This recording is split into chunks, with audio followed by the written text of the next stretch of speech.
Hi, Matthew. Glad you could join me. I'm just going to be doing a little bit of reading, and I thought, I don't know, I might do it while I was live. Hey, TDM. Howdy, howdy, howdy. Hope you guys can hear me, and hope that this time there is not the same sort of nasty technical issues like I had last time. I don't know, it's been a while since I read The Lord of the Rings, and I was listening to music tonight, and I came across Clamavi de Profundis. I don't know if you guys have heard of them before. They're a great like a cappella band. Well, they don't do a cappella. They also do other things too. But they take Tolkien's poems and they set them to music. And it just reminded me of a few of the passages from The Lord of the Rings. And I decided that I wanted to read some poetry from Tolkien and talk about it a little bit. I don't know. For those of you who are regulars to the channel, you'll know I love Tolkien. I think Lord of the Rings is one of my favorite works of all time. Certainly one of my favorite works of literature. I should say my favorite work of fantasy. I've read through the books maybe twice all the way through, but I've read The Fellowship of the Ring like 6 times because I keep on, over the course of my life, I've tried to read the whole trilogy, and then for one reason or another, I kind of fall off. But I have managed to read through the whole series twice. I'm going to do it again. I think I'm going to start The Fellowship. But I was thinking about these 3 poems, two from The Lord of the Rings and one from The Hobbit. And they're so inspiring to me in terms of D&D and fantasy. And I thought it kind of made me think I should start doing something like this. I'm a big literature person. I teach history. I teach literature. And I'm always thinking about cool things that I'm reading, and like, oh man, this is great inspiration for D&D, for fantasy and world building. And I thought, hey, why don't I combine those? Why don't I do that? So as I come through cool stuff that I want to read, like the Iliad, for example, the Odyssey, finding cool passages and then maybe sharing them. I don't know. It's just a thing that I might do. I'm sure this will get like a handful of views compared to other videos that I post. So that's why I think live streams are a little bit easier, because people can come and go if they want, and I'll just be here reading and talking and thinking.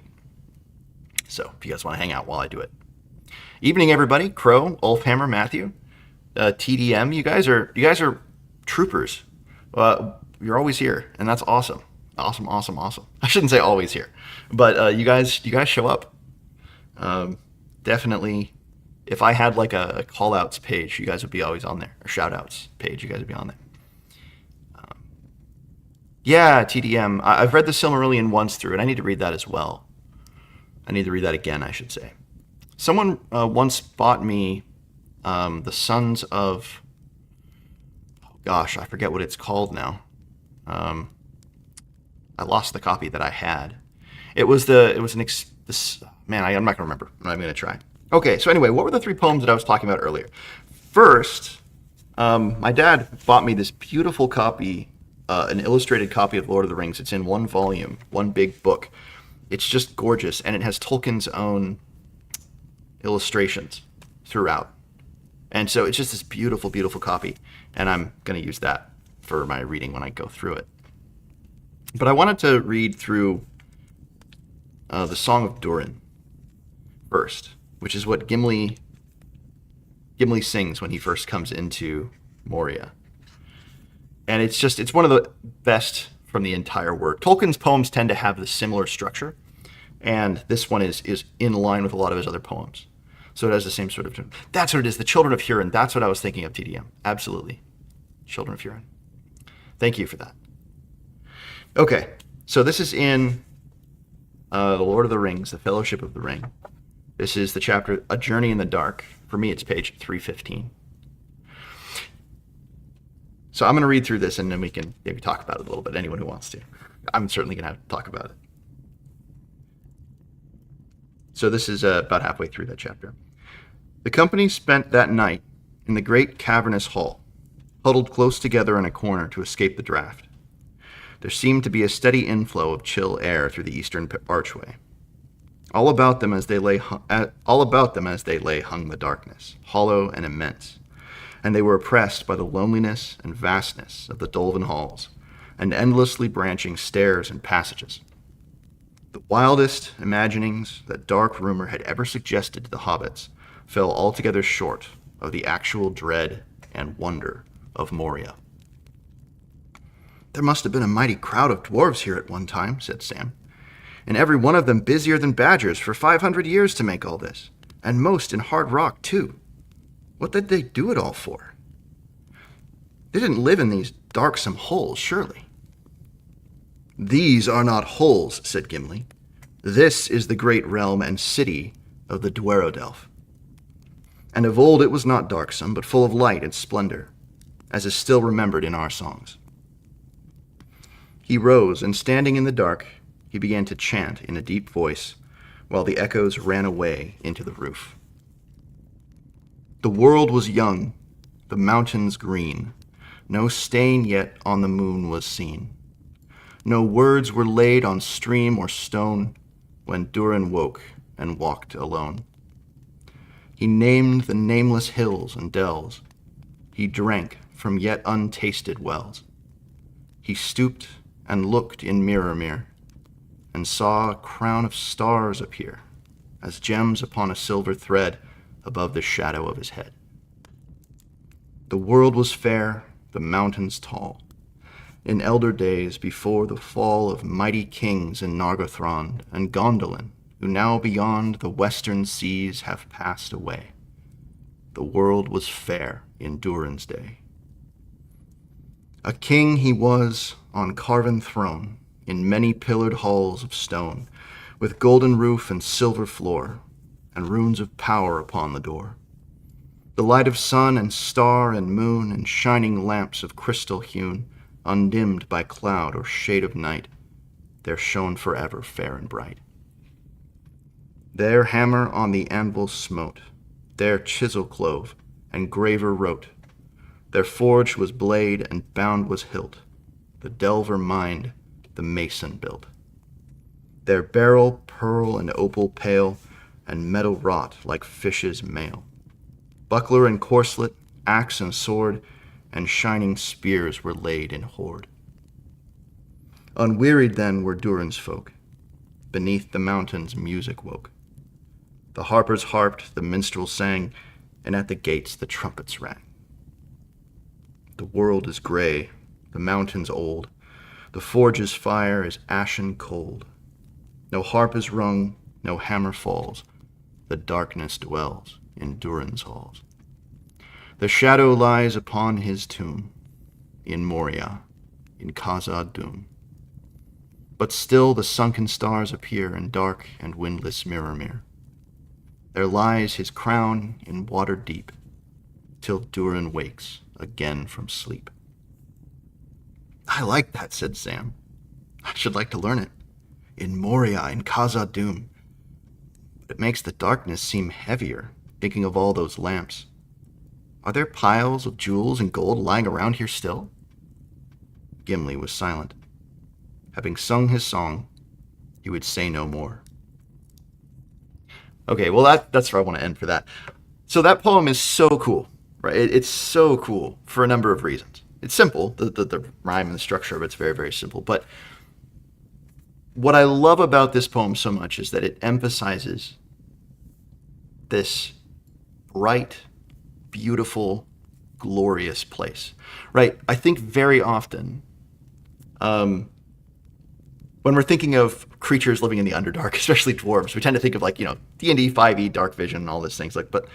But light, and that contrast between light and darkness, and that light in the underworld is the sign of civilization down there, and the darkness is synonymous with having lost that civilization.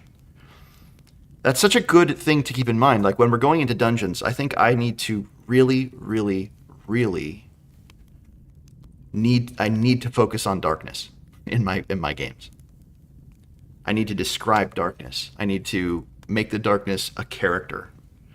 Right? I mean, that's one of the things that makes the old school fun, in my opinion, is that you don't have creatures with dark vision very much. You don't have creatures who can see in the dark, and therefore torches and lamps and light are much more important. And that light is such a powerful image, such a powerful concept. So I love that this poem deals with that. Let's see, Musgrove. Sorry, I see you guys in chat there. Did you take me last stream? I missed the end. Yeah, I took it down because the technical issues were showing up in the recording too. It was just really, really bad. I had to get rid of it. I mean, I didn't have to, but it was bothering me so much I deleted it. So yeah, I was very unhappy about that. I hated that it was really, really awful. So I'm sorry you missed it. Hey, John and Ulfhammer, thank you very much.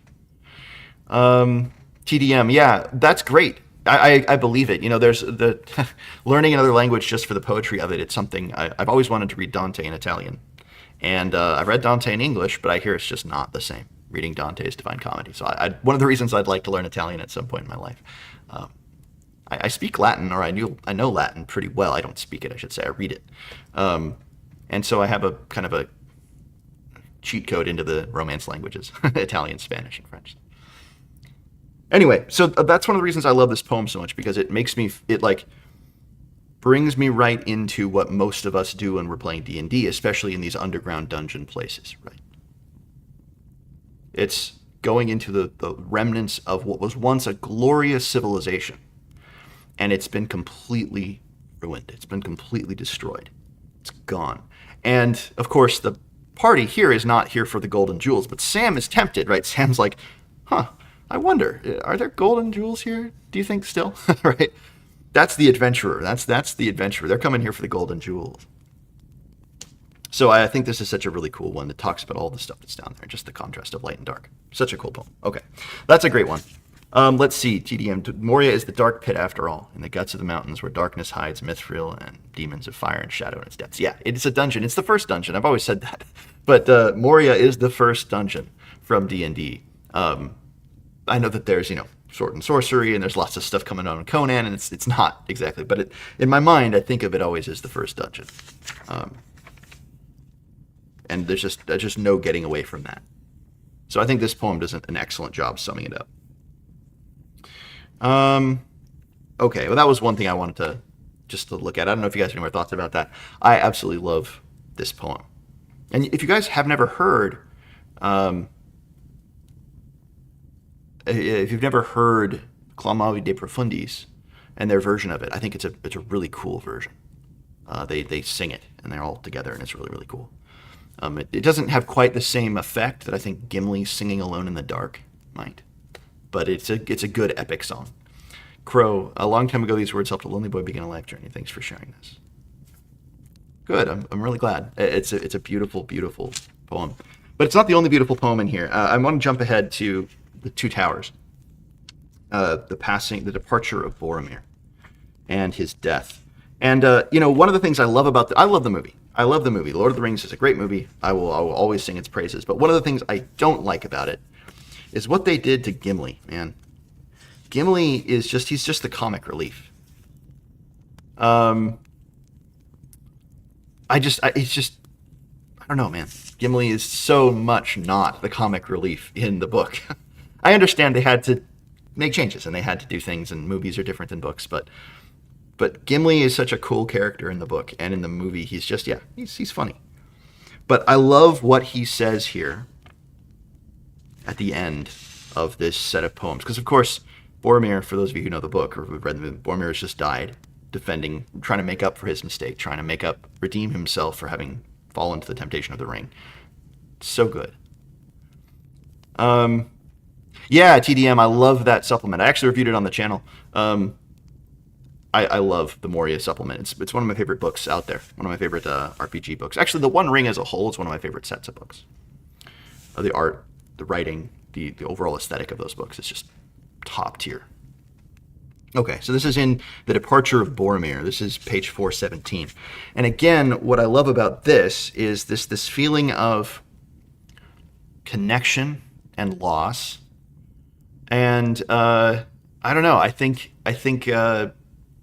we could do with a little bit of this in D&D, in the hobby.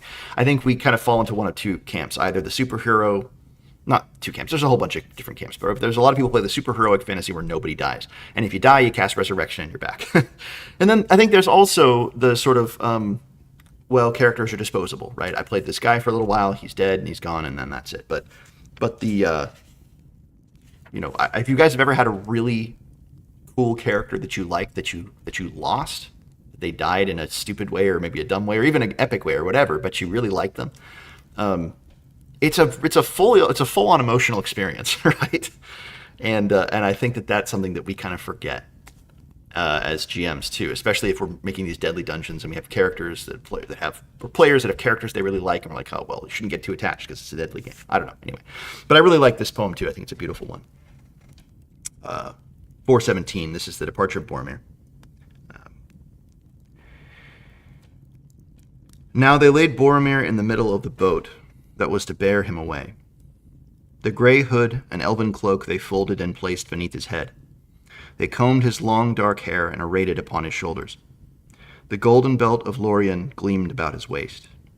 His helm they set beside him, and across his lap they laid the cloven horn and the hilt and shards of his sword. Beneath his feet they put the swords of his enemies. Then fastening the prow to the stern of the other boat, they drew him out into the water. They rowed sadly along the shore, and turning into the swift-running channel, they passed the green sward of Parth Galen. The steep sides of Tol Brandir were glowing. It was now mid-afternoon.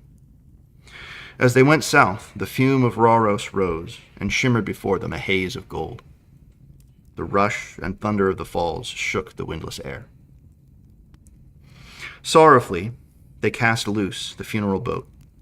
There Boromir lay, restful, peaceful, gliding upon the bosom of the flowing water.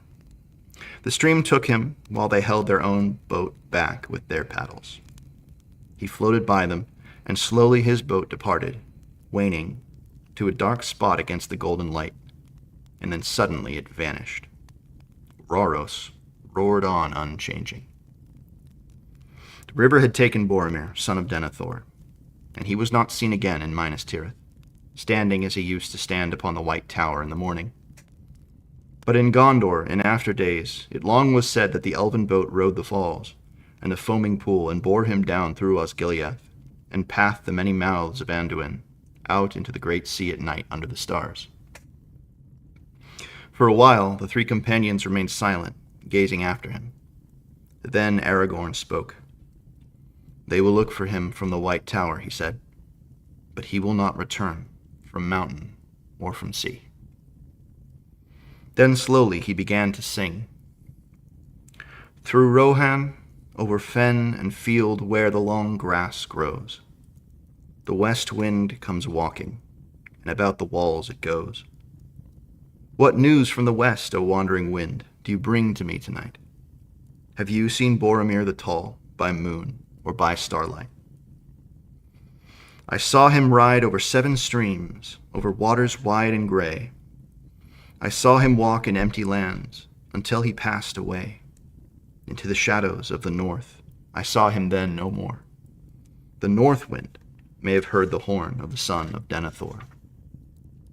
O Boromir, from the high walls westward I looked afar, but you came not from the empty lands where no men are.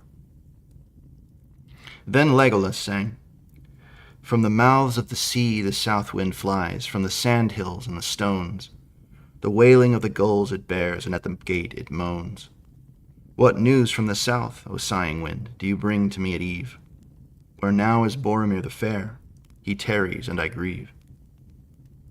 Ask not of me where he doth dwell, so many bones there lie, on the white shores and the dark shores under the stormy sky. So many have passed down Anduin to find the floating sea. Ask of the north wind, news of them the north wind sends to me. O Boromir, beyond the gate the seaward road runs south, but you came not with the wailing gulls from the grey sea's mouth. Then Aragorn sang again, from the gate of kings the north wind rides, and past the roaring falls, and clear and cold about the tower its loud horn calls. What news from the north, O mighty wind, do you bring to me today? What news of Boromir the bold, for he is long away? 'Neath Amon Hen I heard his cry, there many foes he fought. His cloven shield, his broken sword, they to the water brought. His head so proud, his face so fair, his limbs they laid to rest. and Raros, golden Raros falls, bore him upon its breast. O Boromir, the tower of guard shall ever northward gaze, to Raros, golden Raros falls, until the end of days. So they ended. Then they turned their boat, and drove it with all the speed they could against the stream back to Parthgalen. You left the east wind to me, said Gimli, but I will say naught of it. That is as it should be, said Aragorn. In Minas Tirith they endure the east wind, but they do not ask it for tidings. But now Boromir has taken his road, and we must make haste to choose our own. So good. So good. So, people often kind of find this funny because they're like, oh, it's just a sort of impromptu song that somehow Aragorn and Legolas can just come up with. And of course, Gimli can't. He just sits there and doesn't say anything. But I think this is great. And if, you enter into the genre that Tolkien's writing, which is not quite mythology, but what would you say? Mythological history or something like that, I think is what Tolkien might say, mythological history, then it makes a lot more sense. But I just love the way that Gimli's like, hey, you guys cheated me. You left the east wind to me. But I'm not going to sing of the east wind, of course, because that's where Mordor is, right? The east. So they don't like that so much there. One of the things that, again, I think is so great about this poem is just this implied understanding of the different parts of the world. Right? So the west is where no men live. And again, if you know in Tolkien, that's out west of Rohan. There's just this wide wasteland where there's just no one there. And then to the south, you have the sea, which is just pretty dangerous and wild, and it's not settled or anything like that. And then, of course, the north, which is what Aragorn sings there at the end, it's the Gate of Kings. The north is Arnor, which is the Fallen Kingdom. So you have this sort of, in these songs, you have this not implied, just an understood world. Now, Tolkien doesn't pause here with a little asterisk and say, by the way, the Gate of Kings refers to the Kingdom of Arnor, right? I think we should do this sort of thing in our games. Like, I think referencing things, if players ask us, of course, we can explain, but I think sometimes we feel the need to over-explain as GMs. At least I do. I shouldn't say we, but I do. I often start to go into stuff and and that's because this, and if you guys, your characters wouldn't know this, but you would, but you should know, or I think there's a cool bit of world building that I did, right? And that's not really necessary. Like, when you're reading this, if you're not into the whole Tolkien mythos, if you don't know the whole thing, you can read this poem, and it's just a beautiful poem. And the fact that Aragorn talks about the north as the Gate of Kings, or the north wind coming from the Gate of Kings, it's a cool expression. It doesn't need to be explained here. So, I don't know. I think that is a good lesson for us. Now, Tolkien does at times explain things, and some people find him to be over-explanatory, especially in certain chapters. I've never found that to be the case, but I think that's something there. Hey, Yummy. Glad you could make it. Hey, Swords and Stones. Hope you guys you're still here. So anyway, I think that's just really cool that there's this implied world here, and then just the treatment of Boromir. People often, I think, again, accuse Tolkien of being very simplistic in his view of people. I just don't think that's true at all. I think he has heroes, and I think he has villains. He's Sauron is just evil. Like, there's nothing really else there. Yeah, Matthew. Yeah, exactly. There's this deep abyss. I think that's what he called it, the time abyss, or the deep history of Tolkien's world. Yeah. That's right. He did he read through part of the Council of Elrond, which is where you really see that, right? The sort of deep history. But I think that's what we get here too, and that's what I love from Tolkien, is that he was so familiar with his world. He knew it so well that he could casually talk about it, mention things, but also not feel the need to explain them. And that's okay. And this isn't something that just Tolkien has either. Have you guys seen Conan the Barbarian? I know many of you probably have. Conan the Barbarian is a great movie. It doesn't get enough credit. I think amongst our circle it probably does. But in the mainstream, I guess. But one of the passages I love from that movie is when they go to see the old king. and he's called Osric the Usurper. That's it. There's no explanation of what he's a usurper of, or why he's the usurper, or where he got that name, or who was king before him. You don't get this overly long explanation. All you get is the name Osric the Usurper. And then he wants his daughter back, and he sends him on the quest. There's an implication of a huge story there, right? That Osric has obviously been some excellent hero, and they mention that he was once a barbarian like the other guy, right? Like Conan, he was once a barbarian like my lord, is what the narrator says, right? So we have this whole story that's implied, but we don't need to see the whole thing. We know that this is a guy that's much like Conan, because he was once a barbarian, now he's a king, but he's wiser than Conan because he's realizing, look, at the end of life, gold isn't important, jewels aren't important, all that's left is the love of a daughter, right? He says all that's left is a man's love for his daughter, a father's love for his daughter. Right, he's wiser than Conan is. Conan's still interested in stuff at that point. So anyway, it's a great scene in the movie. But again, it's this implied world. And I think that's huge. Having an implied world is just way more than having I think, way better for the players than a detailed world. I think you should know your own world, right? I think you should come up with it and develop it and know the parts and ins and outs. That's fun. I always enjoy that. But we don't need to give our players everything. Implication is more powerful. Anyway, that's my 2 cents there. What is best in life? Yeah, Matthew, the stories are fun too. The Tower of the Elephant is a classic one. I love that one. But I think the movie is actually quite good. Not the new one so much. I watched the one with Jason Momoa once, and I was like, it's not Conan. It's a sword and sorcery-ish sort of fantasy movie, but it's not Conan. Arnold is the best Conan that there is out there. Was. Let's see. Yeah, Ulfhammer. It would be awesome to play in a setting as rich in lore as Lord of Middle-earth with a group that was familiar with it. Yeah, absolutely. That's what one of my viewers was talking about, that he's been playing in the same world for like 40 years. And that's crazy. Can you imagine that being a GM playing in one world for 40 years, how well you'd know it, how much deep lore you would have from all of the campaigns you had played there? That's so cool, right? Yeah, that's just awesome. Yummy. I keep naming him Gonad the Barbarian. Yeah. That reminds me of the Terry Pratchett Barbarian. I forget what his name is. I always forget his name. What is best in life? What's he say? Good dentist. Yeah. Soft pillows, lavatory paper, and good dentistry. Let's see. RPG Grandma. Too much detail kills the imagination of the players. Yeah, I agree. Totally. I think that's absolutely right. I think there's a danger as GMs thinking like, hey, I know my world and I am going to tell you exactly what you should see.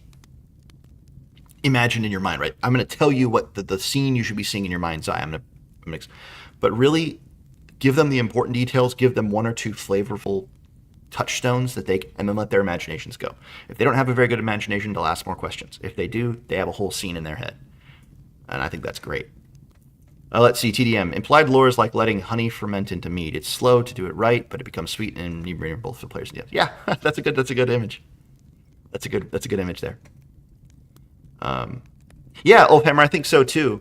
Over time, I haven't read it. I'm not as familiar ultimately with Hyperborea as I am with of course Middle-earth, but they're both super worlds. And which is the one where Conan is captured and he has to fight the giant snake down in the maze? I love that story. I forget what it's called, but he's in like the sorcerer's. He's captured in battle or just after a battle, and he's thrown down there. And he's in the dungeon down below, and there's a giant snake. That's a great one.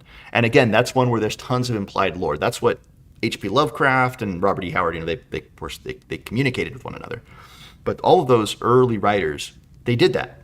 They implied stuff. They would just say phrases and nations and expect us to understand as if we understood. And it draws you into a world much more than if you just have to explain everything. I think that's one of the differences between modern fantasy and I would say like pulp fantasy or classic, old school. Modern fantasy feels the need to explain everything, like everything. They have to explain just every little detail. Okay, so those are two poems that I wanted to talk about. Again, I kind of got distracted from Boromir himself, though, but I think Tolkien's world is not simplistic. And I think Boromir and Denethor and Faramir are three great examples of that. They're not simple characters. They are flawed human beings. But I think the difference is that, a lot of people accuse Tolkien of being like, black and white in his thinking. I don't think he thinks characters are either, perfect or evil, but I think he does recognize good and evil. And I think he thinks that some things are good and some things are bad. And I think a lot of people find that to be annoying. I think that's right. I actually agree with that. I think some things are good and some things are evil.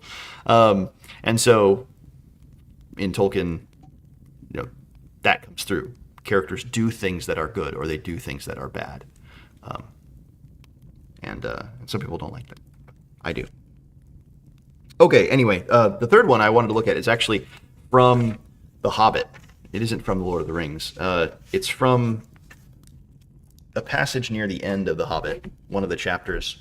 It's when they're in Lake Town, A Warm Welcome, chapter called A Warm Welcome.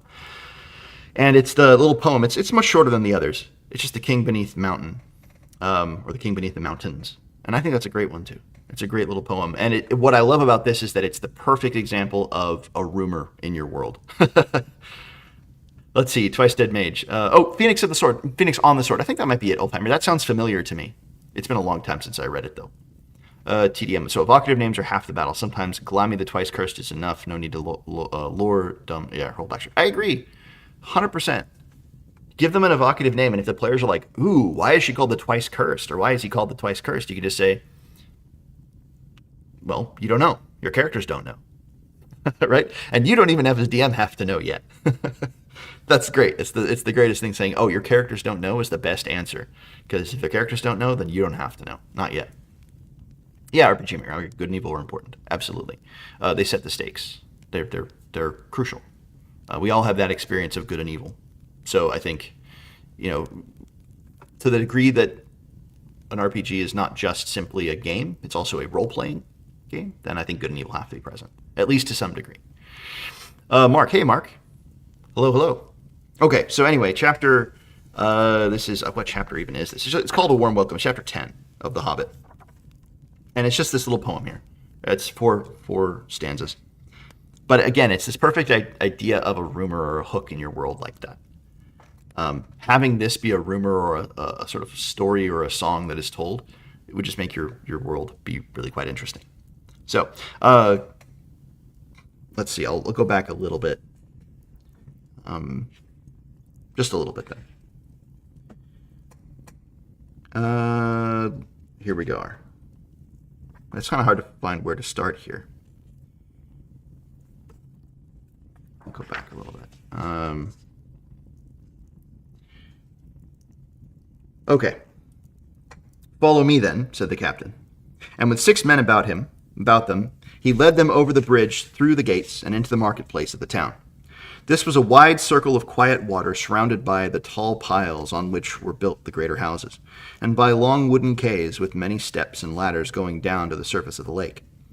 From one great hall shone many lights, and there came the sound of many voices. They passed its doors and stood blinking in the light, looking at long tables filled with folk. I am Thorin, son of Thrain, son of Thror, king under the mountain. I return, cried Thorin, in a loud voice from the door before the captain could say anything. All leaped to their feet. The master of the town sprang from his great chair, but none rose in greater surprise than the raft men of the elves who were sitting at the lower end of the hall. Pressing forward before the master's table, they cried, These are prisoners of our king that have escaped, wandering vagabond dwarves that could not give any good account of themselves, sneaking through the woods and molesting our people. Is this true? Asked the master. As a matter of fact, he thought it far more likely than the return of the king under the mountain, if any such person had ever existed. It is true that we were wrongfully waylaid by the elven king and imprisoned without cause as we journeyed back to our own land, answered Thorin. But lock nor bar may hinder the homecoming spoken of old. Nor is this town in the woodland's realm. I speak to the master of the town of the men of the lake, not to the raftmen of the king." Then the master hesitated, and looked from one to the other. The Elven King was very powerful in those parts, and the master wished for no enmity with him. Nor did he think much of old songs, giving his mind to trade and tolls, to cargoes and gold, to which habit he owed his position. Others were of different mind, however, and quickly the matter was settled without him. The news had spread from the doors of the hall like fire through all the town. People were shouting inside the hall and outside it. The quays were thronged with hurrying feet. Some began to sing snatches of old songs concerning the return of the king under the mountain. That it was Thror's grandson, not Thror himself, that had come back did not bother them at all. Others took up the song, and it rolled loud and high over the lake. "The king beneath the mountains, the king of carven stone, the lord of silver fountains shall come into his own. His crown shall be upholden, his harp shall be restrung, his halls shall echo golden to songs of yore resung. The woods shall wave on mountains and grass beneath the sun. His wealth shall flow in fountains, and the rivers golden run. The streams shall run in gladness, the lakes shall shine and burn. All sorrow fail and sadness at the mountain king's return." So that's so great, first of all. I mean, the poem is just awesome.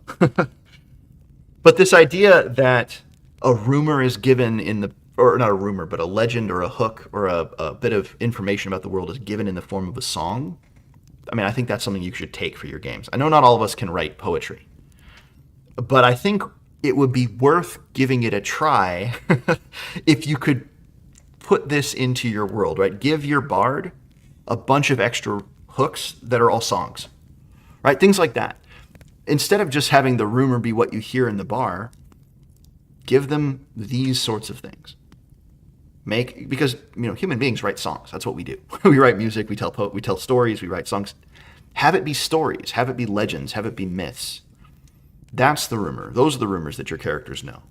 I think that's awesome. Way cooler, in my opinion. Way cooler than just saying, there's a rumor that there's a mountain and that dwarves will one day return and that there was lots of treasure there. But putting it in terms of a myth or a legend or a story. And I think, again, if you're a GM, you hopefully have some creativity such that you can write a little bit of a story, even if it's just there's a story that says something like that. Yeah, Brian, I think it was one of the first I read as well. It was up there with Lloyd Alexander and the Book of Three and all that. I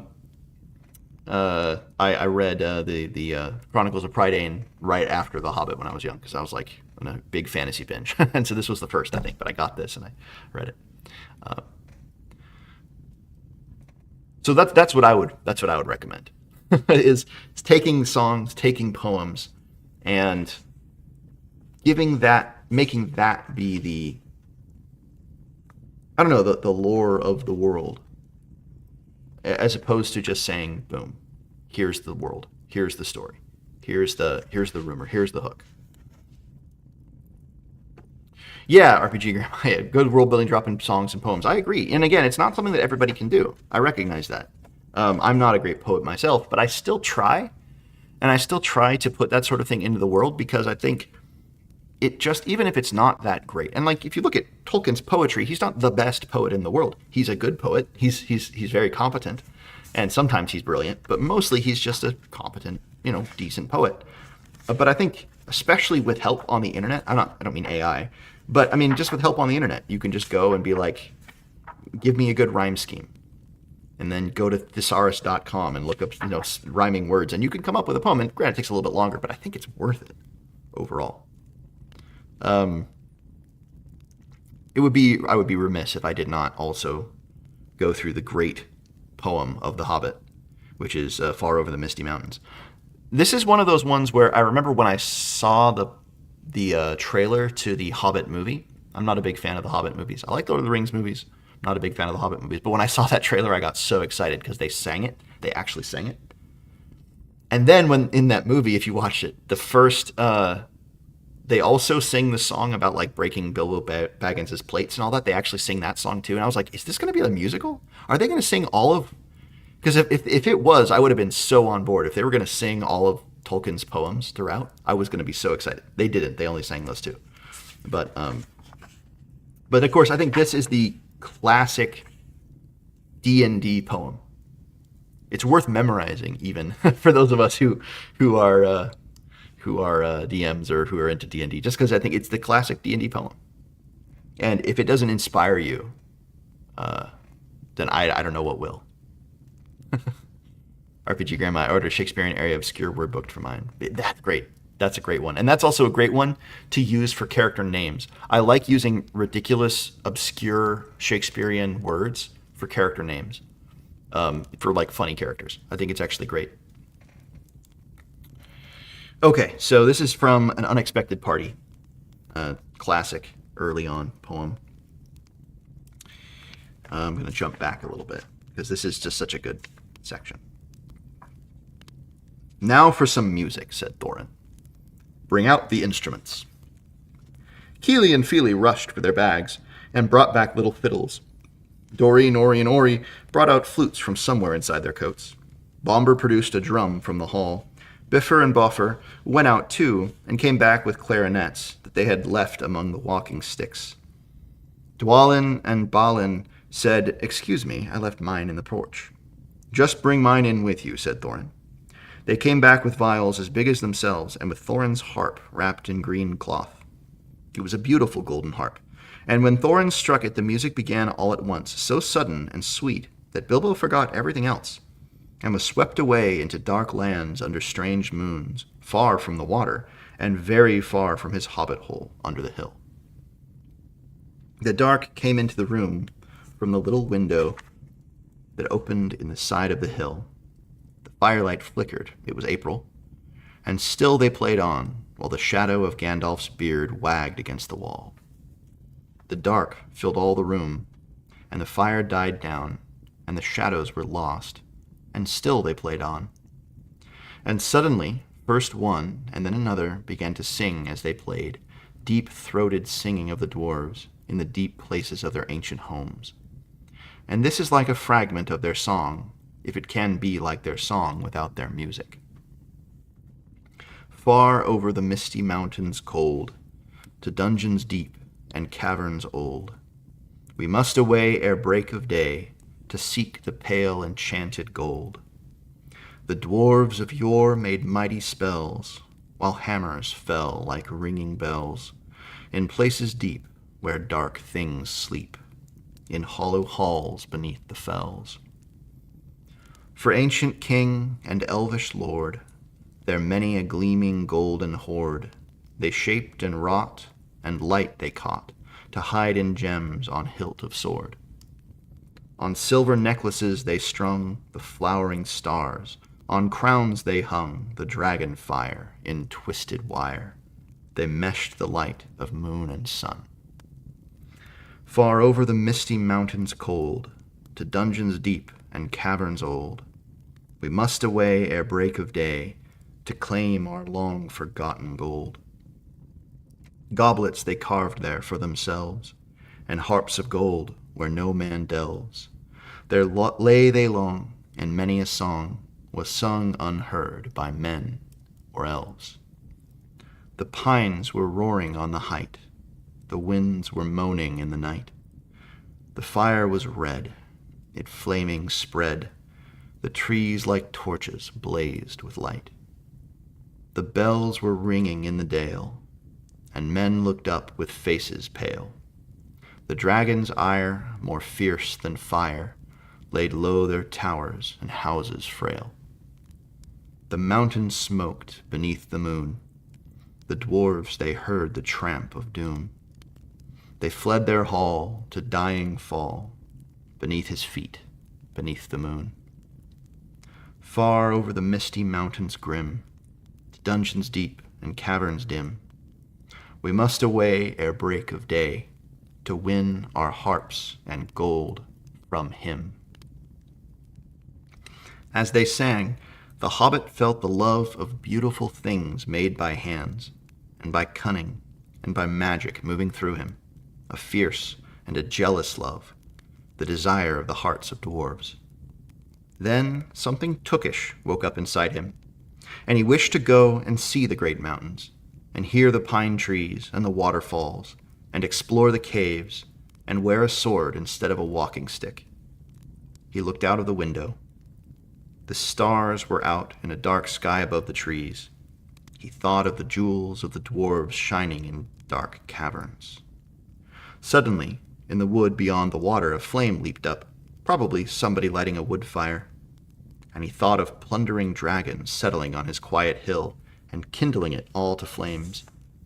He shuddered, and very quickly he was plain Mr. Baggins of Bag End, Underhill, again. That's so good. That's so good. Again, that's one of those passages where if you had written that, I think you could consider yourself a great writer. If that's all you wrote, is that one passage, you could consider yourself a great writer. And I think, yeah, this is a great passage. But like, if you just for a moment pause here, I mean, this is our hobby, right? This bit, it's describing it. The gold, the jewels, the exploration, the sense of adventure, the desire for that adventure, the risk, the danger, the monsters, the deep things of the earth, the dark things that are unseen. It's all there. This is the one of the places where I think Dungeons and Dragons comes from, right? Is this poem. It's a great place to start. It's a great place to look for inspiration, to feel with Bilbo that sense of adventure. I love it. Yeah, Brian, I actually really like the animated Hobbit movie. There's some parts of it I don't like so much, but I do like a lot about it. I like it better than the movies, which is, maybe not saying a lot, but I do like it better than the Peter Jackson movies. I think it's better. It's a better adaptation than any of the other film adaptations or cartoon adaptations, except for, I think, the Lord of the Rings movies. I like them a lot. But it's better than like the Rankin and Bass Lord of the Rings, which is weird. It's better than the Rankin and Bass Return of the King, which both have good passages too. Where there's a whip, there's a way is hilarious. That song. If you guys have never heard that, you should go look that up. Return of the King, where there's a whip, there's a way. It's a very strange song. Yeah. It's a very, very cool poem. And it's a very cool work. The Hobbit is, in a way, a lot more like D&D than the Lord of the Rings is, right? The Lord of the Rings is very much more narrative, whereas the Hobbit, and I think Matt Colville talks about this, where the Hobbit feels more like a D&D adventure. Yeah, girl. Proud feet. A lot of stuff in here is interesting too. The world of the Hobbit is not quite the same world as the Lord of the Rings, and I think that's true historically. Tolkien hadn't yet figured out what exactly the world was when he was writing The Hobbit, and so there are some interesting things like stone giants, for example, in the mountains that are fighting. Those never show up in Lord of the Rings, or never mentioned again. In the Hobbit, he talks about people out near Rivendell have never heard of the king, and he explains that in the Lord of the Rings. He says, oh, it's an expression. It means uncivilized. But he has to kind of explain what he meant, because in The Hobbit, he just meant you're out beyond the borders of the kingdom. Whereas by the time the Lord of the Rings came around, he'd realized that the Shire was near Arnor and there was no kingdom there anymore. And so I think he had to explain that away. But the world of The Hobbit, if you don't read The Lord of the Rings and you read The Hobbit on its own, it feels much more like, I would say, what we would recognize today as a more traditional fantasy world. Whereas The Lord of the Rings is Middle-earth, right? It's just so very clearly Middle-earth. Not to say that The Hobbit isn't, but it's just a different thing. Let's see, Hilario. The Hobbit is more sword and sorcery. Yeah, actually, I think that's right. To the degree that the genre existed when Tolkien was writing, which I guess it would have. You had Conan the Barbarian by that point, or Robert E. Howard was writing or had written. To the degree that it existed, I think there's certainly a lot of touchstones there.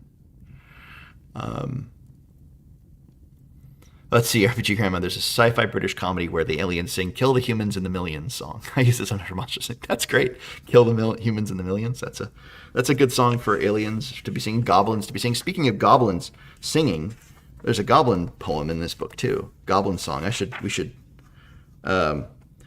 that. It's great because goblins are singing. And that's not what they're going to be doing in Lord of the Rings. The goblins in Lord of the Rings don't seem like singing types, whereas here they're more traditional goblins. They're more fairy still, not quite, but they're more in that zone.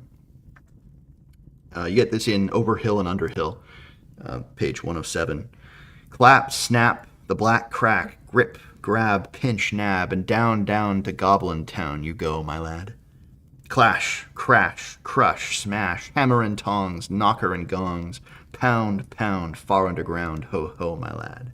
Swish, smack, whip, crack, batter and beat, yammer and bleat, work, work, nor dare to shirk, while goblins quaff and goblins laugh, round and round, far underground, below, my lad. Goblins are all singing. It sounded truly terrifying. That's the next line. Doesn't sound like a terrifying song. I imagine it would be terrifying if you were being herded underground by a bunch of goblins with whips. That'd probably be actually a terrifying song to hear, but out of the context of that, it's not terribly too scary. And then, of course, I think Riddles in the Dark is a fantastic chapter for a number of reasons. First of all, you get Gollum. But you also get this idea of riddles being an important part, puzzles being an important part of a D&D adventure. And you get that throughout the Hobbit too, right? Actually, you get that with the riddle about the door of Durin opening at a certain time when the thrush knocks when they're trying to get to the mountain. So there's that too. There's the map itself that only shows up under moonlight. There's actually quite a bit of riddling and puzzling going on in the Hobbit, and that's kind of moved right into, that's moved right into the hobby. Let's see, Ulfhammer. I think The Hobbit was written in a way that represented how hobbits see the world, while The Lord of the Rings was much more. Yeah, I agree. That's actually a good way of putting it. Yeah, the Hobbit is more. It's more fairy tale. It's more. It's more fairy tale because that's the way the hobbits lived it. Everyone knows these riddles by now, but they're good riddles. If you don't know them, they're actually really hard. What has roots as nobody sees, is taller than trees, up it goes, and yet never grows. 30 white horses on a red hill, first they champ, then they stamp, then they stand still. Voiceless it cries, wingless flutters, toothless bites, mouthless mutters. It cannot be seen, cannot be felt, cannot be heard, cannot be smelt. It lies behind stars and under hills, and empty holes it fills. It comes first and follows after, ends life, kills laughter. Alive without breath, as cold as death, never thirsty, ever drinking, all in mail, never clinking. This thing all things devours, birds, beasts, trees, flowers, gnaws iron, bites steel, grinds hard stones to meal, slays kings, ruins towns, and beats high mountains down. Time, time. Bilbo was saved by pure luck. Oh, this is great. And it has magic items. You've got Sting. You've got the ring. This is it's just a D&D adventure. I think if you've never read The Hobbit, or if any of my viewers who are watching this other, recording of it later, or any of you guys now, if you've never read The Hobbit, you should. You absolutely should. Just because it's one of the cornerstones of the hobby. Like as I'm reading through this, I'm just like, wow, that's just D&D. This is just D&D, right? I mean, there's so much influence. Yes, I know there's tons of influence from Conan, right? Tons of influence from Sword and Sorcery. But yeah, that's what we see. Wib Stosbin. Yeah, that's true. Oh yeah, Matthew, abs 100%. 100% when my goblins seeking in Dolmenwood. Yes, I'm playing goblins as goblins. Not as D&D goblins, not as Pathfinder goblins, but as goblins, they're fairies. They're kinds of elves. All of those words used to be kind of used synonymously.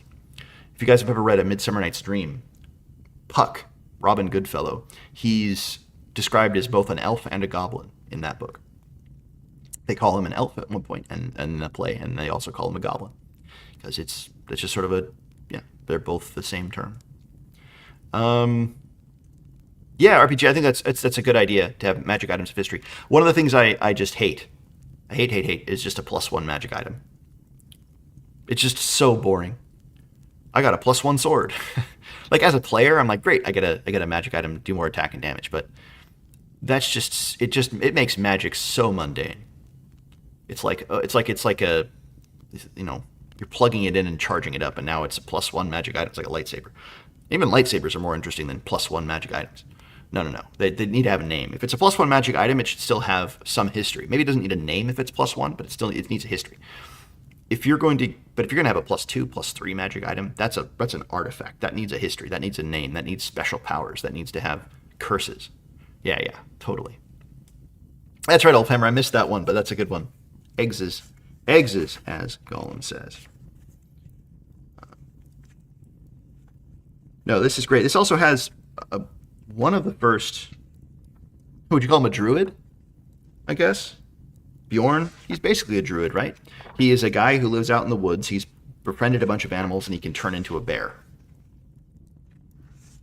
He's definitely a druid. You've got the ranger, right? Well, of course, that's Aragorn in The Lord of the Rings. But you've got you've got just a ton of the stuff that has come down to D&D. So,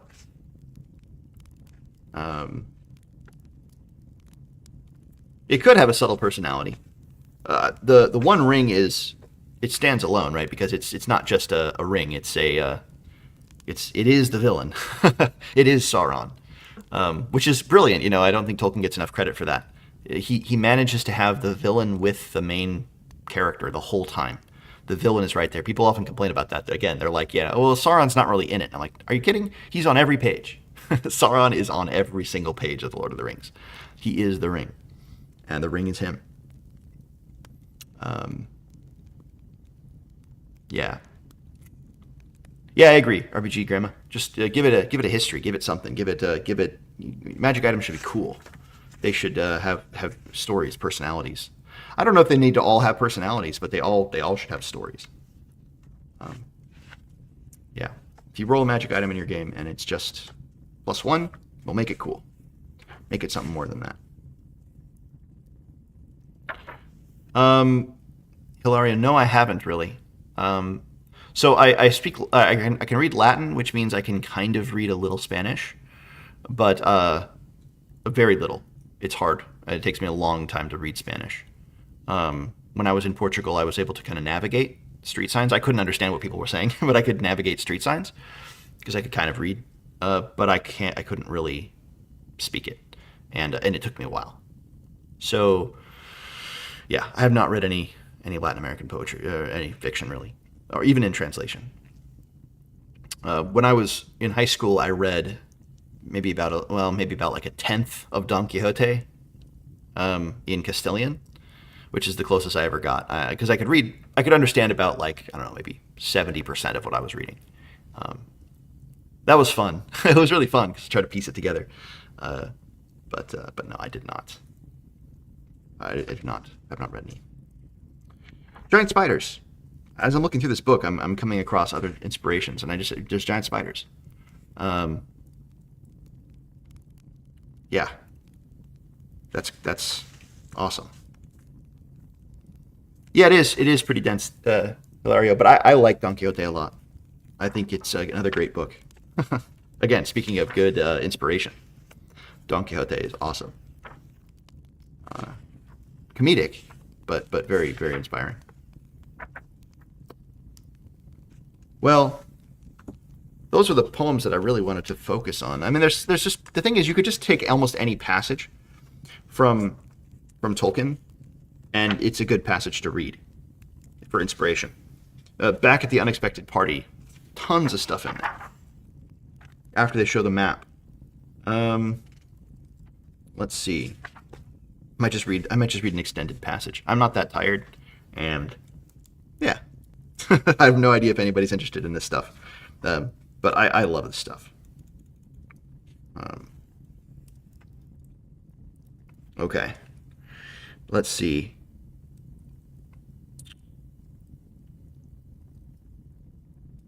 He got up trembling. This is from an Unexpected Party. Actually, this picks up right where the last bit I read from that chapter leaves off. That's where he's just heard the poem, or the Far Over the Misty Mountains. He got up trembling. He had less than half a mind to fetch the lamp, and more than half a mind to pretend to, and go and hide behind the beer barrels in the cellar, and not come out again until all the dwarves had gone away. Suddenly he found that the music and the singing had stopped, and they were all looking at him with eyes shining in the dark. "Where are you going?" said Thorin, in a tone that seemed to show that he had guessed both halves of the hobbit's mind. "What about a little light?" said Bilbo apologetically. "We like the dark," said all the dwarves. "Dark for dark business. There are many hours before dawn." "Of course," said Bilbo, and sat down in a hurry. He missed the stool, and sat in the fender, knocking over the poker and shovel with a crash. "Hush," said Gandalf. "Let Thorin speak." And this is how Thorin began. "Gandalf, dwarves, and Mr. Baggins, we are met together in the house of our friend and fellow conspirator, this most excellent and audacious hobbit. May the hair on his toes never fall out. All praise to his wine and ale." He paused for breath and for a polite remark from the hobbit, but the compliments were quite lost on poor Bilbo, who was wagging his mouth in protest at being called audacious, and worst of all, fellow conspirator, although no noise came out. He was so flummoxed. So Thorin went on. "We are met to discuss our plans, our ways, means, policy, and devices. We shall soon, before the break of day, start on our long journey, a journey from which some of us, or perhaps all of us, except our friend and counselor, the ingenious wizard Gandalf, may never return. It is a solemn moment. Our object is, I take it, well known to us all. To the estimable Mr. Baggins, and perhaps to one or two of the younger dwarves, I think I should be right in naming Keely and Feely, for instance, the exact situation in the moment may require a little brief explanation." This was Thorin's style. He was an important dwarf. If he had been allowed, he would probably have gone on like this until he was out of breath, without telling anyone there anything that was not known already. But he was rudely interrupted. Poor Bilbo couldn't bear it any longer. At "may never return," he began to feel a shriek coming up inside, and very soon it burst out like the whistle of an engine coming out of a tunnel. All the dwarves sprang up, knocking over the table. Gandalf struck a blue light on the end of his magic staff, and in its firework glare the poor little hobbit could be seen kneeling on the hearthrug, shaking like a jelly that was melting. Then he fell flat on the floor and kept on calling out, struck by lightning, over and over again. And that was all they could get out of him for a long time. So they took him and laid him out of the way on a drawing-room sofa, the drink at his elbow, and they went back to their dark business. "Excitable little fellow," said Gandalf as they sat down again. "Gets funny, queer fits, but he is one of the best, as fierce as a dragon in a pinch." If you have ever seen a dragon in a pinch, you will realize that this was only poetical exaggeration applied to any hobbit, even to old Took's great-grand-uncle Bullroarer, who was so huge for a hobbit that he could ride a horse. He charged the ranks of the goblins of Mount Graham in the Battle of the Green Fields, and knocked their King Golfimble's head clean off with a wooden club. It sailed 100 yards through the air and went down a rabbit hole, and in this way the battle was won and the game of golf invented in the same moment. Okay, so what's funny about all this is that it's very lighthearted. Very lighthearted. I mean, it's just funny. It's such a different style than Lord of the Rings. Like, the Lord of the Rings has some funny bits, but it's not funny, and that's the style of writing that is most of The Hobbit. Most of The Hobbit is lighthearted. It's whimsical. It's funny. That's just definitely not The Lord of the Rings. You compare almost any passage in Lord of the Rings to any passage in The Hobbit, and the tone is just shockingly different, which is great, again, because they're in the same world, by the same author, with sometimes the same characters. I think that's, again, great, inspiration for me. I think I get tied up into making sure that every session is like, it fits the tone of the world that I'm trying to design, and sometimes that's just not the way of it. You can have very different games come out of the same ingredients. Very different tones, even. Yeah. Expert treasure hunters, burglars. Yeah, Hilario, exactly. Make them all recover HP. For sure, this is them resting, feasting, they're relaxing, they're hanging out. But there's some cool stuff in here, too. Again, the description of the fall of the kingdom is pretty cool. I like it. Again, page 54. Well, I guess pages don't matter. It's still from Unexpected Party. It's a few pages up. Very well. So Thorin's had to explain the whole situation. "Long ago, in my grandfather Thror's time, our family was driven out of the far north." And again, there's just, when he's describing all of this, there are names here, places, things just dropped casually. and the reader doesn't know what they are. I don't know who Thrain the Old is. I think it's a cool name, Thrain the Old, but I don't know anything else about him except that, later on in the book, we're going to learn more about Thrain the Old. But he's just mentioned here casually, and that's fine. You don't need to explain him the first time you see him. Dragons steal gold and jewels, from men and elves and dwarves, wherever they can find them, and they guard their plunder for as long as they live, which is practically forever unless they are killed, and never enjoy a brass ring of it. Indeed, they hardly know a good bit of work from a bad, although they usually have a good notion of the current market value, and they can't make a thing for themselves, not even mend a little loose scale of their armor. There were lots of dragons in the north in those days, and gold was probably getting scarce up there, with the dwarves flying south or getting killed, and all the general waste and destructions that dragons make going from bad to worse. There's a bunch of interesting bits in there. I like the idea, although I don't know if I would do it, but I like the idea that dragons don't actually understand the value of treasure. That's actually kind of cool. He says they know the market value, but they actually can't tell what part is good or bad, right? They don't know a good bit of work from a bad bit of work. They have a sense for what's valuable. They have a sense for where gold and jewels and treasure is. They sense it. They know. They hear about it. They're drawn to it, but they don't actually value it. They just hoard it, and they sleep on it. And they want it. I mean, it's great as an image, right? Dragons as an image of vice, as an image of greed, as an image of that's great. It's like gluttony for gold, right? The glutton doesn't actually enjoy the taste of the food that he's eating. It just eats it, goes down his throat, right? That's actually, if you go all the way back to the ethics of Aristotle. Aristotle says that the glutton is the one who enjoys the feeling of food going down his throat, not the taste. And it's actually, I think it's probably true. There's certainly something to that. If you enjoy the taste of it, that's actually fine. But the gluttony, right? The vice, as the medievals would have said it, that's just enjoy the quantity, just the feeling of having it, of consuming it, not actually enjoying it. And that's exactly what dragons are, right? They're just big, gluttonous, prideful, angry, greedy things. At least in the traditional Western image of them, mythology around them. And so I think this is great. And I might even add this into my world. The dragons don't actually understand the value of the treasure that they get. They're drawn to it, they hoard it, but they don't know it.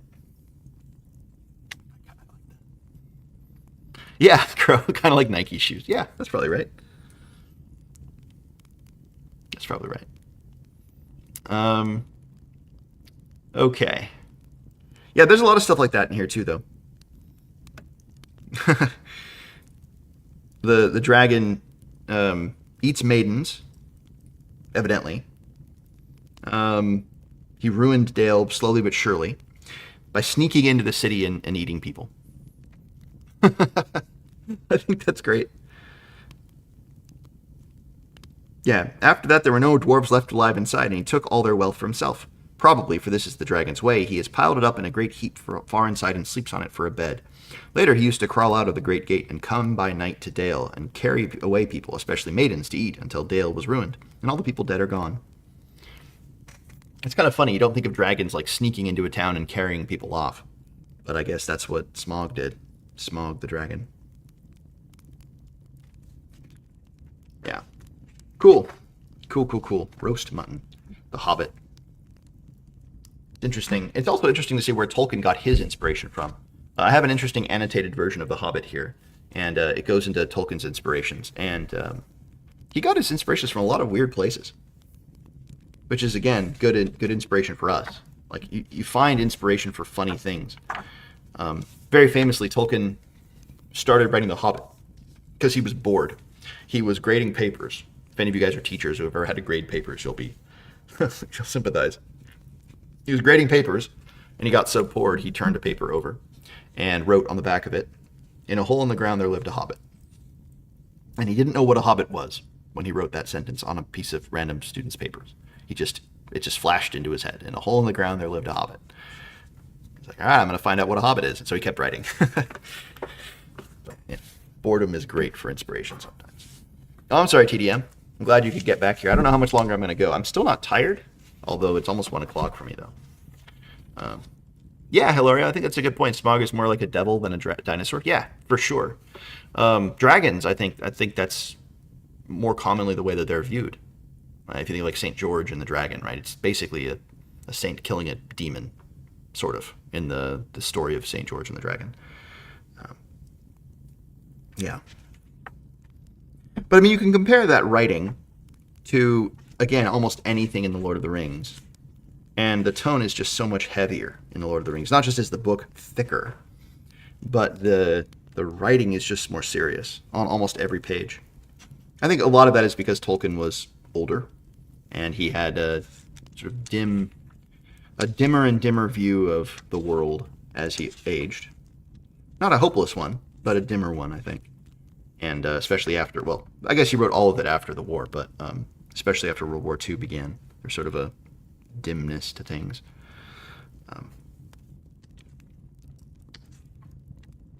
But we get some interesting discussions. But I think Strider is a great character. Strider and Aragorn, both together.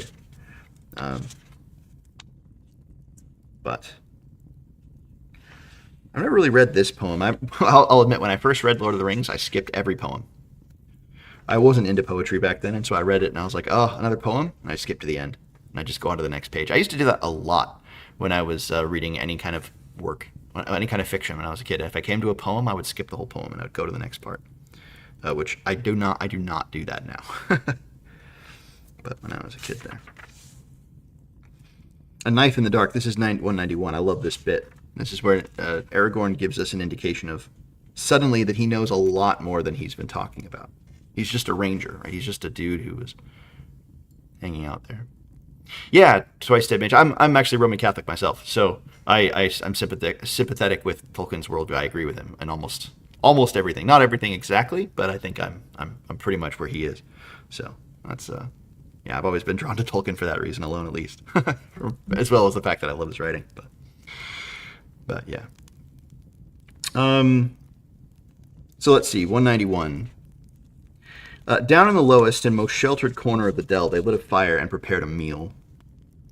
The shades of evening began to fall, and it grew cold. They were suddenly aware of a great hunger, for they had not eaten anything since breakfast, but they dared not make more than a frugal supper. The lands ahead were empty of all save birds and beasts, unfriendly places deserted by all the races of the world. Rangers passed at times beyond the hills, but they were few and did not stay. Other wanderers were rare and of evil sort. Trolls might stay down at times out of the northern valleys of the Misty Mountains. Only on the road would travelers be found, most often dwarves, hurrying along on business of their own and with no help and few words to spare for strangers. I don't see how our food can be made to last, said Frodo. We have been careful enough in the last few days, and this supper is no feast. But we have used more than we ought. If we have 2 weeks still to go, perhaps more. There is food in the wild, said Strider. Berry, root, and herb. And I have some skill as a hunter at need. You need not be afraid of starving before winter comes. But gathering and catching food is long and weary work, and we need haste.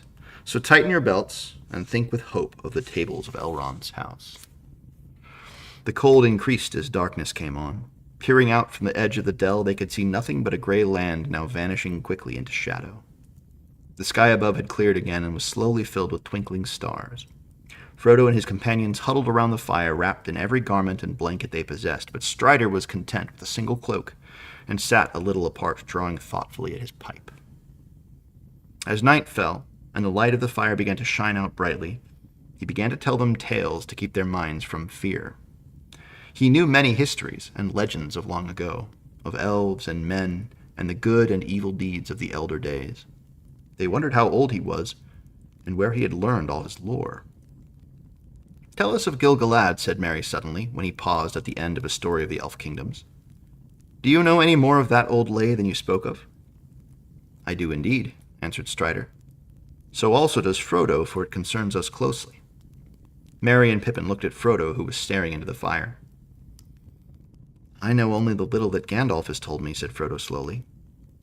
Gil-galad was the last of the great elf kings of Middle-earth.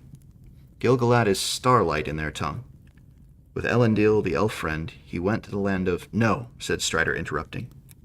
I do not think that tale should be told now with the servants of the enemy at hand. If we win through to the house of Elrond, you may hear it there told in full. I like that sort of thing. It's great. Even the very fact that, like, okay, we're out in the wilds telling creepy stories about the enemy who's trying to kill us. Not the best place to do it. There's something serious about Strider and wise about him, even as a ranger. I like him a lot. He's a great one. Let's see. Ulfhammer, Fafnir was interesting. A dwarf whose greed caused him to turn from a dragon. Yeah, that's a great trope too. I love the idea of greed turning you into a dragon. You see that in what's the Black Word of Brandonsford steals that idea. The adventure.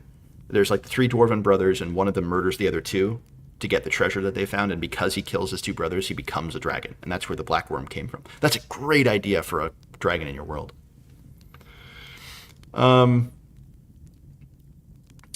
yeah, TDM. I see. You were Catholic, wanted to be a priest when I was like, yeah, that's great. I think I had a time when I was interested in being a priest too, but not so much now. But yeah, it would be great to be one, but I do not have that strength. Let's see. Ulfhammer. Goblins can be seen as the antithesis of morality disposition. Yeah, certainly, especially the Tolkien goblins. Especially Tolkien goblins. I 100% agree. Yeah, totally.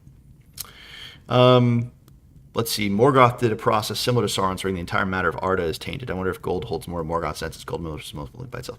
Yeah, TDM. Or maybe even, well, I guess, gosh, I can't even think of the word for it now. Mithril. There's some implication that Mithril is only found in the deep parts of the world where horrible things live. And granted, you can dig it out, and it's great value, but you're tempting the deep things of the earth. Of course, that's what the dwarves did, right? They went and woke up the Balrog. Let's see. Elfhammer. Aragorn was the model for the ranger. Yeah, wilderness warriors and scouts trained to love the land. Not sure how they became this kind of tree-hugging pet hoarder. Yeah, it's a little odd, especially when you consider their magic. Aragorn's not really magical exactly, but he knows the parts of nature that seem magical to those who don't know the parts of nature, right? And I think that's the difference, is that rangers kind of got magic at some point in D&D. In the history of D&D, they started casting spells, and that's not him. Like, he knows so much about the world, and he knows the paths that it seems like magic to the hobbits, but he's not magical. Except insofar as he's half-elven or, distantly related to the elves of old and all that stuff. Yeah. Yeah, exactly. Yeah, I think, so, Tolkien isn't, he is subtle in some ways. He's also not subtle in others. He doesn't hide his view of things. And, machines, wealth, power. Tolkien hated them all, right? He hated things that, he hated greed. He hated machines. And he hated the struggle for power, and saw them all as evil. And so the villains in his works are always those things, right? They're people obsessed with power, people who are obsessed with treasure, or people who make machines, like Saruman, right? Who he becomes sort of the first industrialist, and Tolkien hates him for that. Yeah, totally. Let's see. Tenuviel. That's a good poem. It's a very long one, though. Not going to go through that one. But it is interesting to hear again in the follow-up to that section. Aragorn, or Strider, I guess at this point still. Again, he does a whole bunch of the referencing things, talking about a character, telling a story, but also in the telling of that story, he has to reference a bunch of other things that he doesn't explain. Again, that goes back to that same point. Strider sighed and paused again before he spoke. That is a song, he said, in the mode that is called An Thanath among the elves. But it's hard to render in our common speech, and this is but a rough echo of it. It tells of the meeting of Beren, son of Barahir, and Luthien Tenuviel. Beren was a mortal man, but Luthien was the daughter of Thingol, a king of elves upon Middle-earth, when the world was young, and she was the fairest maiden that has ever been seen among all the children of this world. As the stars above the mists of the northern lands was her loveliness, and in her face was a shining light. In those days, the great enemy of whom Sauron of Mordor was but a servant, dwelt in Angband in the north, and the elves of the west, coming back to Middle-earth, made war upon him to regain the Silmarils which he had stolen, and the fathers of men aided the elves. But the enemy was victorious, and Barahir was slain, and Beren, escaping through great peril, came over the mountains of terror into the hidden kingdom of Thingol and the forests of Neldoreth. There he beheld Luthien singing and dancing in a glade. Okay, so like just tons and tons and tons of stuff, right? There's mountains of terror, and there's this enemy that we don't reference again here. And then there's the Silmarils, which if you haven't read the book, you don't know what those are. Why are elves? Where are the elves coming back from? You say that they're coming back. Where are they coming back from? Why were they gone? What are these Silmarils that they were warring with this other enemy who's not named here? Like all of that stuff is just mysterious, and it's never explained. Not in this book. It's just referenced in the background. It's just part of the world. That's great. Let's see, TDM. Rangers are too flexible for D&D. It has to give them spells to replicate how versatile Ranger would be. It's pretty lazy games. Yeah, I think so. It also, it fit. I don't know at what point magic was given to Rangers. I know that by 3rd edition, Rangers had magic. That's when I started playing, and I remember Rangers got spells. They were pretty limited in what spells they got, but they still got some. And then especially by now, 5th edition, Rangers get magic. Yeah, Crow. Machines and industry that destroyed his home. Also, he one of the reasons he hated spiders was that when he was a little boy, he got bitten. He was in South Africa. He was born in South Africa, actually. And he was bitten by a spider that nearly killed him. And he always had horrible arachnophobia after that. So that's why there's Shelob and the giant spiders, and why Ungoliant, who drank the light of one of the 2 trees in the Holy Realm, is a giant spider and all these things. Yeah. Let's see. Ulfhammer, was the song Pippet sang in the movie from the book? Yes, but it's a totally different context. Totally different context. He sings it as sort of this sad piece. But it's actually the bath song. When the hobbits, I think it's when the hobbits are... no, it's not a bath song. It's like an end of day walking song. That's what it is. It's a walking song. I guess it could be sad. It doesn't necessarily say, but this is it's early on. Three is Company. It's the end of that song there in Three is Company, the chapter. Yeah, it says, with most hobbits, it is a supper song or a bed song, but these hobbits hummed a walking song, though not, of course, without any mention of supper and bed. And the last line of it sounds kind of nice. Home is behind, the world ahead, and there are many paths to tread, through shadows to the end of night, until the stars are all alight. Then world behind and home ahead will wander back to home and bed. Mist and twilight, cloud and shade, away all fade, away all fade. Fire and lamp and meat and bread, and then to bed, and then to bed. So they cut bits out of it to make it a sort of like poignant song, right? All that Pippin sings, I think, in the movie is, home is behind, the world ahead, and there are many paths to tread, through shadows to the end of night, until the stars are all alight, mist and shadow, mist and twilight, cloud and shade, all shall fade, all shall fade. That's how he sings in the movie. They just cut out all the like little Hobbit bits in there, which is all about food and home and bed and bath and stuff like that. So yeah, I can see why they did it. They wanted that sort of cool song, haunting melody as he's charging, as Faramir's charging to the back to Osgiliath, and they're all going to die. It's a good image, it's a good part, but they had to take the kind of cut up the song a bit.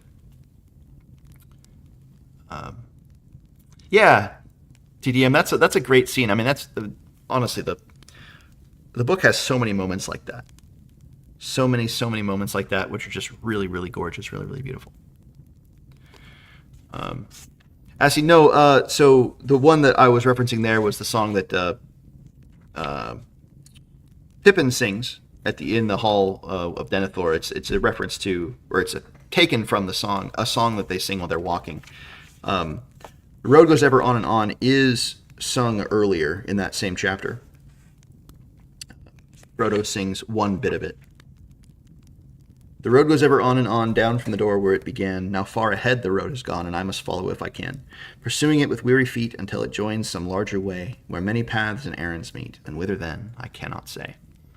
So that's a little bit earlier in the chapter. That sounds a little bit like Bilbo's rhyming, said Pippin. Or is it one of your imitations? It does not all sound altogether encouraging. I don't know, said Frodo. It came to me then, as if I was making it up, but I may have heard it long ago. Certainly it reminds me very much of Bilbo in the last years before he went away.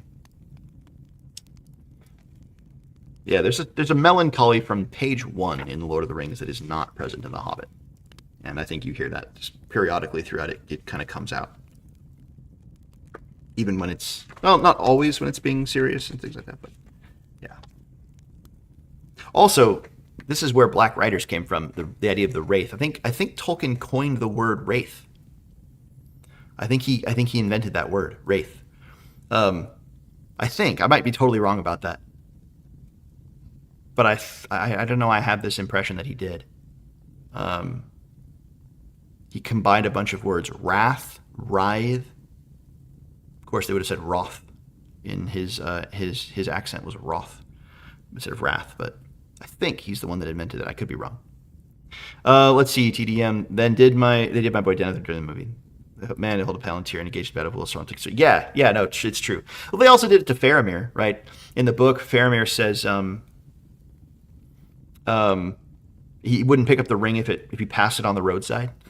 And in the movie, he very nearly takes it back to his father. Again, I understand why they did it, and I think it's fine with the way that they presented it in the movie, but it's not Faramir as he is in the books, that's for sure. Faramir in the movie is not Faramir in the book. Yeah, Crow, that's true. You know, I recently encountered the exact opposite of that. A movie that was better than its book. I had never encountered that before in my life, but I had. I did the other day. Actually, maybe two. I think I prefer Jurassic Park the movie to Jurassic Park by Michael Crichton, the first book. Not that I've read it in a long, long, long time. But also, the one I was thinking of recently was Stardust by Neil Gaiman. I read it, and I was like, this is not as good as the movie. The movie is kind of fun. It's an adventure movie. It's fantasy. It's fine. It actually does the whole implying a bigger world than is told pretty well. But the book is not very good. It has a great central idea, but it's not very well executed. Whereas I think the movie is quite good. It's quite fun. It's not an excellent movie. It's not top 10, but it's a good movie. Yeah. So I think Lord of the Rings, super, super inspiring.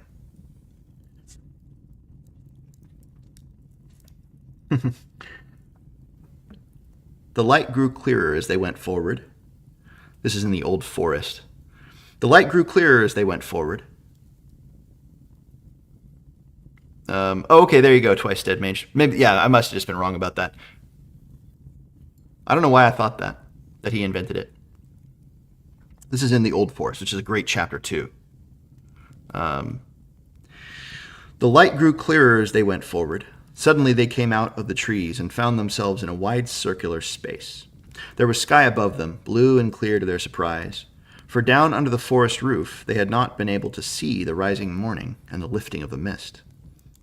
The sun was not, however, high enough yet to shine down into the clearing, though its light was on the treetops. The leaves were all thicker and greener about the edges of the glade, enclosing it with an almost solid wall. No tree grew there, only rough grass and many tall plants. Stocky and faded hemlocks and wood parsley, fireweed seeding into fluffy ashes and rampant nettles and thistles. A dreary place, but it seemed a charming and cheerful garden after the close forest. So, really quickly, this is something that I just can't do as a DM. I can't describe the plants because I have no eye for it. I don't know plants at all. And I can describe animals. I can describe the fauna. I can describe the weather, I can describe the temperature, I can describe the look of some things, but I cannot describe the plants. And that's a huge gap. Even when I know kind of generally what kind of look I want an area to have, I just have to sort of say, you know those kind of trees that are like this, they look kind of like that, and players go, yeah, I get that. Knowing flora is actually super, super useful for us as GMs. Tolkien knew flora. He knew the plants of his region at least, and so he was able to describe things with them. I can't do that. Yeah, Assy. So I think correct me if I'm wrong there, TDM, Twice Dead Mage, but I think what Twice Dead Mage was saying was that the movie compared to the book was how he was done not so well. I think in the book, I agree with you in totally. He preferred strength over wisdom. He's absolutely at fault. Yeah, totally. But I think the idea was that in the book, it's clear that he has been fighting Sauron in a way that the movie doesn't kind of make clear. He's just kind of like this brutally horrible dad for no good reason, I imagine. Okay, you invented the word orc, yeah.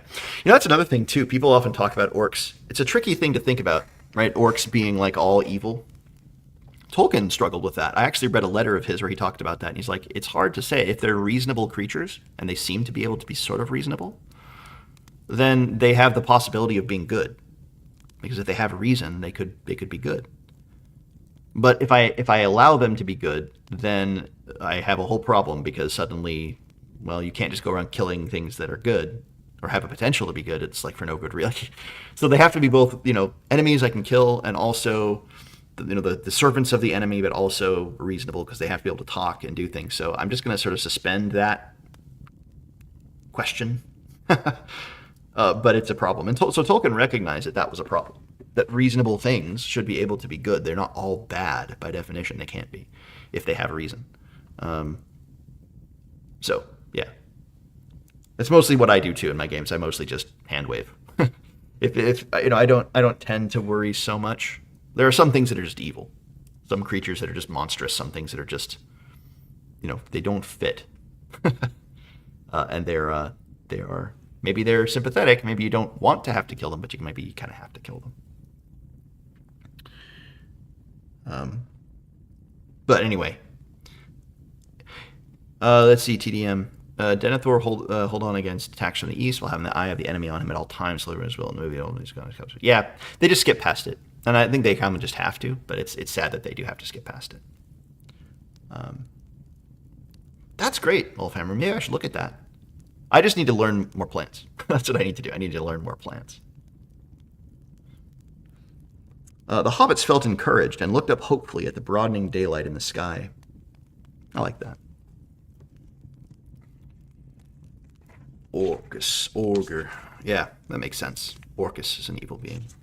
That makes sense why they call the dude Orcus as well from oh man, I just flipped ahead. Fog on the Barrow-downs. Now that is a classic D&D adventure right there. It's probably the one part of the Lord of the Rings that feels the most like a D&D adventure. Fog on the Barrow-downs. It's so good and so creepy, actually. It also has that Tom Bombadil stuff that jumps in, which is kind of strange, but it's great cursed barrows, right?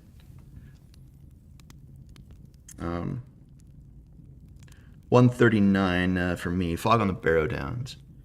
Their going was very slow. To prevent their getting separated and wandering in different directions, they went in file, with Frodo leading.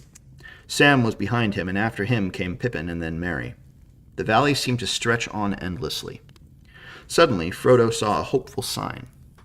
On either side ahead, a darkness began to loom through the mist, and he guessed that they were at last approaching the gap in the hills, the north gate of the Barrow-downs. If they could pass that, they would be free. "Come on, follow me," he called back over his shoulder, and he hurried forward. But his hope soon changed to bewilderment and alarm. The dark patches grew darker, but they shrank, and suddenly he saw towering ominous before him and leaning slightly to one another, like the pillars of a headless door, two huge standing stones. He could not remember having seen any sign of these in the valley when he looked out from the hill in the morning. He had passed between them almost before he was aware, and even as he did so, darkness seemed to fall around him. His pony reared and snorted, and he fell off. When he looked back, he found that he was alone. The others had not followed him. "Sam," he called. "Pippin, Merry, come along. Why don't you keep up?" There was no answer. Fear took him, and he ran back past the stones, shouting wildly, "Sam, Sam, Merry, Pippin!" The pony bolted into the mist and vanished. From some way off, or so it seemed, he thought he heard a cry, "Hoy, Frodo, hoy!" It was away eastward on his left as he stood under the great stones, staring and straining into the gloom. He plunged off in the direction of the call and found himself going steeply uphill. As he struggled on, he called again and kept on calling more and more frantically, but he heard no answer for some time, and then it seemed faint and far ahead and high above him. "Frodo, hoy!" came the thin voices out of the mist, and then a cry that sounded like "Help, help!" often repeated, ending with a last "Help!" that trailed off into a long wail suddenly cut short. He stumbled forward with all the speed he could toward the cries, but the light was now gone, and clinging night had closed about him, so that it was impossible to be sure of any direction. He seemed all the time to be climbing up and up. Only the change in the level of the ground at his feet told him when he at last came to the top of a ridge or hill. He was weary, sweating, and yet chilled. It was wholly dark. "Where are you?" he cried out miserably. There was no reply. He stood listening. He was suddenly aware that it was getting very cold, and then up here a wind was beginning to blow, an icy wind. A change was coming in the weather. The mist was flowing past him now in shreds and tatters. His breath was smoking, and the darkness was less near and thick. He looked up and saw with surprise that faint stars were appearing overhead amid the strands of harrying cloud and fog. The wind began to hiss over the grass. He imagined suddenly that he caught a muffled cry, and he made towards it. And even as he went forward, the mist was rolled up and thrust aside, and the starry sky was unveiled. A glance showed him that he was now facing southward and was on a round hilltop, which he must have climbed from the north. Out of the east, the biting wind was blowing. To his right, there loomed against the westward stars a dark black shape. A great barrow stood there. "Where are you?" he cried again, both angry and afraid. "Here," said a voice, deep and cold, that seemed to come out of the ground. "I am waiting for you." "No," said Frodo, but he did not run away. His knees gave, and he fell on the ground. Nothing happened, and there was no sound. Trembling, he looked up, in time to see a tall, dark figure like a shadow against the stars. It leaned over him. He thought there were two eyes, very cold, though lit with a pale light that seemed to come from some remote distance. Then a grip, stronger and colder than iron, seized him. The icy touch froze his bones, and he remembered no more. That's great, man. Talk about a white, right? I mean, whites, yeah, the Barrow whites, they're creepy. Shadows with dark blue eyes staring from some remote distance, cold. That's great. And then, of course, inside the barrow is just tons and tons of gold and treasure. But it's all cursed. It's all good. Very much very inspiring to me. Again, gotta run some Barrow whites sometimes. Again, that's something that we see all the time in D&D, right? Undead in a barrow, whites, the drain you, the cold, that their icy touch draining the will to live, and that's kind of what we get from the experience drain, right? That's the whole thing. So there's definitely a lot of that here. All right, well, it is now past 1 o'clock for me. I've been going for an hour and a half, so I think I'm going to wrap it up here. That's right, Crow. Yeah, you know, SC9, I heard that one of the things he hated was the Welsh language. I think Tolkien said he hated the way Welsh sounded. I know he based the black speech, the dark speech, the evil speech of Mordor off of Welsh, because he said he hated how it sounded. I think Welsh sounds cool, personally. But yeah, I think that's what he based it on. Yeah. I'm going to wrap it up here. Yeah, Ulfhammer, when the hand comes by, it's so good. It's grabbing for the sword. It's going to cut the hobbits in half or cut off their heads. It's creepy, super creepy. And again, you know, we're kind of jaded, I think, in our... I mean, think of the horror movies that we've all seen. Think of the stuff that's come out. But imagine, like, those scenes in Tolkien's day were actually probably pretty dang creepy. Like, I don't think he's, like, pushing the limits, pushing the borders of horror, but that's pretty horrifying, especially for, you know, pre-movies.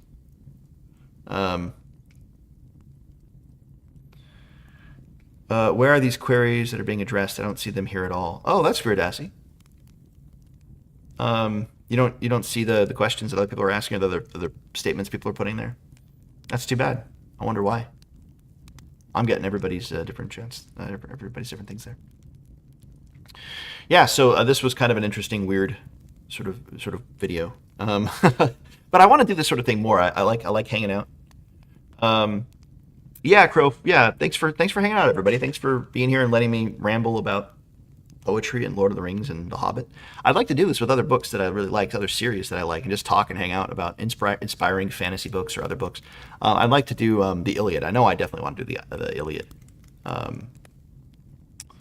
know he'd used the Welsh myths as inspiration, TDM, for sure. I just think it's the language he didn't like. But I know you're totally right that he used the Welsh myth, for sure. But it could have been Irish. I don't know. I just always thought it was Welsh again. But I'm by no means a Tolkien expert.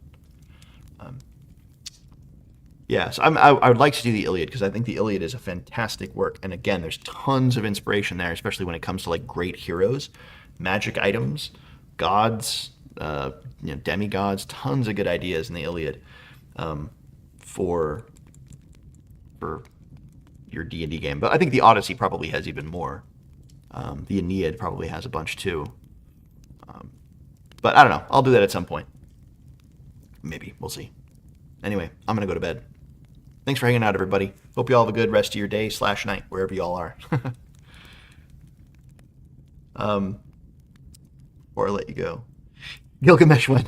Only if I can do it in Ancient Sumerian. No, I've never read the Epic of Gilgamesh, actually, so I don't know the story. Let's see, Ulfhammer, do you read a bunch of Howard stuff? So I used to, or I had a whole collection of the complete Conan the Barbarian by Howard. So I know other people took up the mantle after Howard died, but I had the complete Conan the Barbarian that Robert E. Howard wrote, and I read a good portion of it, and then I moved across the country, and most of my books got destroyed, so I had to get rid of them. So that's what I do not have, unfortunately. I should buy a new copy. All right. Well, good night, everybody. Hope you all have a great rest of your week.